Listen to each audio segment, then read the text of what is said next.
Nta muntu kuri iyi si utazi igikoresho cyitwa telefone. Ni igikoresho cyifashishwa mu itumanaho ryo guhamagara no koherezanya ubutumwa. Si ibyo gusa, telefone inakora nka mudasobwa. Bitewe nuko telefone zigezweho muri iki gihe zifitemo ubushobozi buhambaye, kubaho udafite telefone muri iki kinyejana turimo cya 21 bisa n'ihurizo. Twabigiranya no kunyagwa zigahera, kuko ubusa n'uri mu isi y'ubwigunge. Telefone mu bisanzwe zibamo amoko menshi bitewe n'inganda zizikora, ibyo zibasha gukora, uburambe bwazo, bigatuma ibiciro byazo bitandukana ku isoko. Muri iki cyegeranyo tugiye kugaruka ku nganda 10 ziza ku isonga mu gukora telefoni zizewe, nubwo ibiciro byazo biba biri hejuru. Byumvikane ko uko urushaho kugura telefoni iciriritse kurusha izindi, ni nako uba ufite ibyago byo kugura telefoni ifite ubushobozi buri hasi. Guhenda kwa telefoni biterwa n'ibintu bitandukanye, birimo guhenda kw'ibikoresho bizigize, guhenda k'ubushakashatsi bukorwa kugira ngo havumburwe porogaramu nshya, ni ukuvuga software nshya ziba zigezweho zizigize, kuzamuka kw'ibiciro ku isoko mpuzamahanga, ndetse n'ubwoko bw'abakiriya urwo ruganda ruba rwifuza kuzigurishaho. Nk'uko tubikesha ubushakashatsi bw'ikinyamakuru Straight Research cyo mu mwaka wa 2020, dore inganda 10 zihiga izindi ku isi. Ku mwanya wa 10 hazi yitwa Alcatel-Lucent. Alcatel-Lucent yaguzwe n'uruganda rwa Nokia mu mwaka wa 2016, ariko yagumanye izina ryayo. Imiterere myiza ya telefoni z'iyi kompanyi yakuruye benshi hirya no hino ku isi, ituma uruganda ruza mu nganda 10 ku isi zigaruriye imitima ya benshi. Telefoni za Alcatel zirimo amoko menshi yiganjemo Pix, Idol na Pop. Uruganda ruherutse gusora telefoni zigezweho za A50, A30 Plus, Idol 5 Ace, Pop 4 Plus. Bakaba barashyizemo ikoranabuhanga ryitwa Virtual Reality muri telefoni zabo za Idol 4 na Idol 4 Ace. Iri koranabuhanga rya Virtual Reality rifasha umuntu uri gukoresha iyo telefone kuba mu isi nshya mpimbano yakozwe na mudasobwa, akabasha kubona ibintu bidahari nk'ibihari hifashishijwe amadarubindi yabigenewe. Mu mwaka wa 2020 uruganda rwagurishije telefoni zirenga miliyoni 20. Ni uruganda rufite icyicaro i Boulogne-Billancourt ho mu gihugu cy'Ubufaransa, rwashinzwe mu mwaka wa 2006 ku itariki ya 1 Ukuboza. Ku mwanya wa 9 haza ZTE. Ni uruganda rwamamaye kubera gucuruza telefoni ntagereranywa zidahenze zo mu bwoko bwa smartphone hamwe n'ibikoresho by'ikoranabuhanga rihambaye. Telefone zabo mu bihugu bimwe na bimwe zikaba zigurishwa zitwa izina OEM. Ukwamamaza guhambaye kuri uru ruganda ndetse n'uburyo bwiza bakoresha mu kuzigeza ku bakiriya bituma izi telefoni ziza mu zikunzwe cyane mu bihugu bikabakaba 140 ku isi. Muri uyu mwaka wa 2020 uru ruganda rwagurishije telefoni zirenga miliyoni 45, rukaba rwarashinzwe mu mwaka wa 1985, rukaba rufite icyicaro i Guangdong mu Bushinwa. Ku mwanya wa 8 haza Lenovo. Mu myaka myinshi ishize uruganda rwa Lenovo rwabashije kwigarurira isoko mu bihugu 160 ku isi, ruhamya igitinyiro bituma ruza mu nganda zikora telefoni za mbere zikunzwe ku isi. Telefoni bakora zirimo izo mu bwoko bwa P, K na A, tutibagiwe na ZAC na Vibe.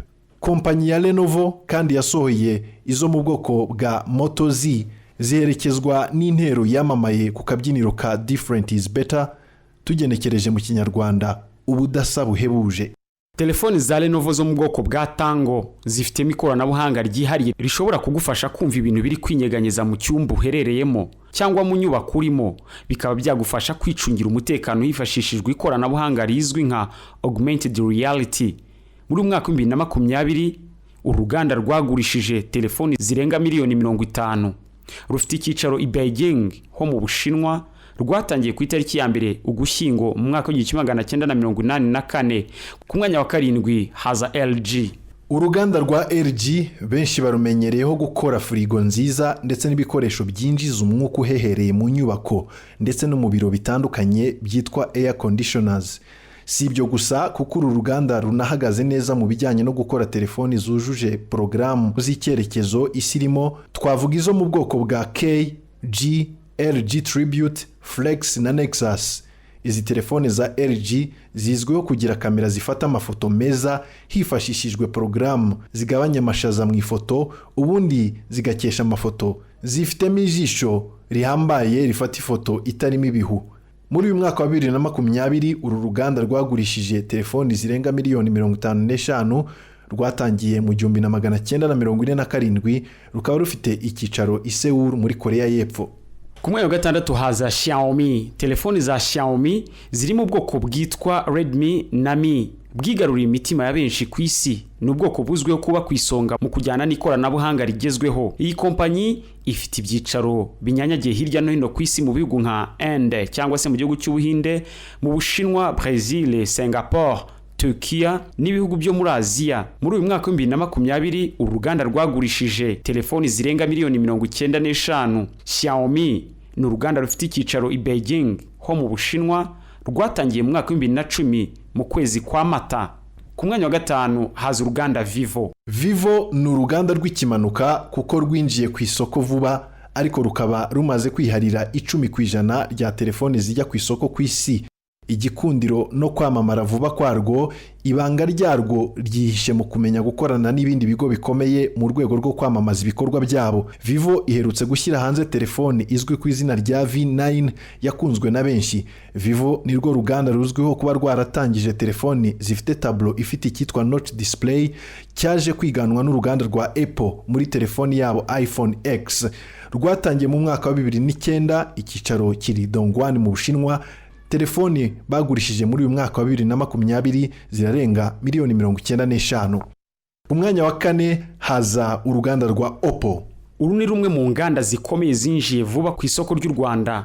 Icyakora telefone zabo zimaze imyaka 19 zaramamaye mu bihugu by'amahanga.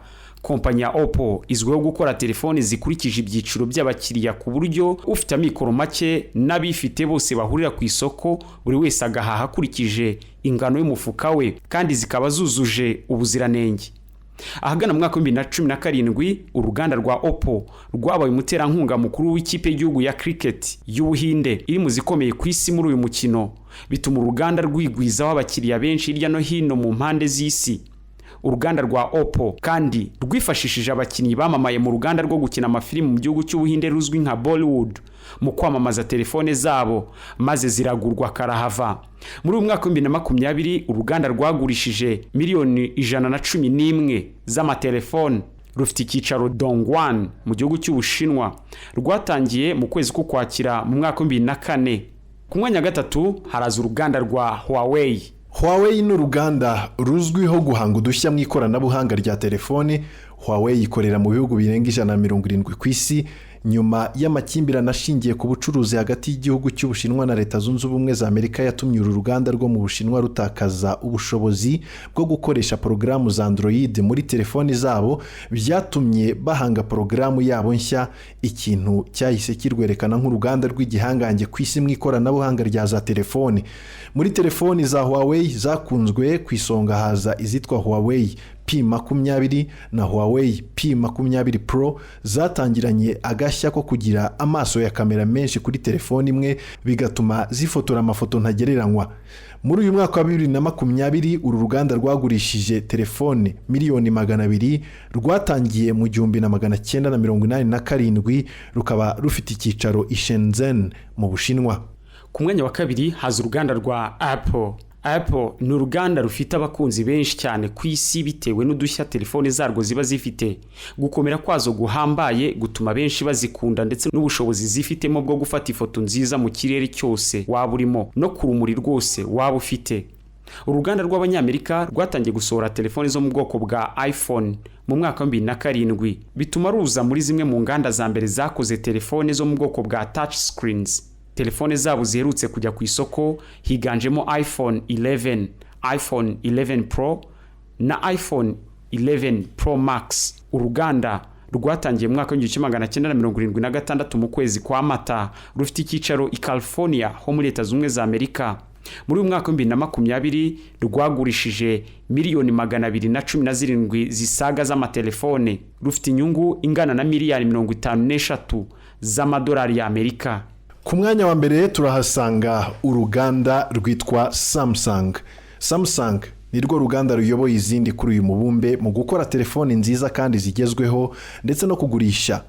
Bakora telefoni za mbere zihenze ku isi, aho nka telefoni yabo iza ku isonga mu zitwa Samsung S, ari iyitwa Samsung S20 Ultra ishobora kugurwa amadolari akabakaba 1,500, ni ukuvuga arenga $1,400,000 y'amafaranga y'u Rwanda, mu gihe iPhone 11 Pro Max iyoboye izindi mu ruganda rwa Apple ihagaze amadolari y'amanyamerika akabakaba 1,100, ni ukuvuga ayingayinga $1,070,000 z'amanyarwanda.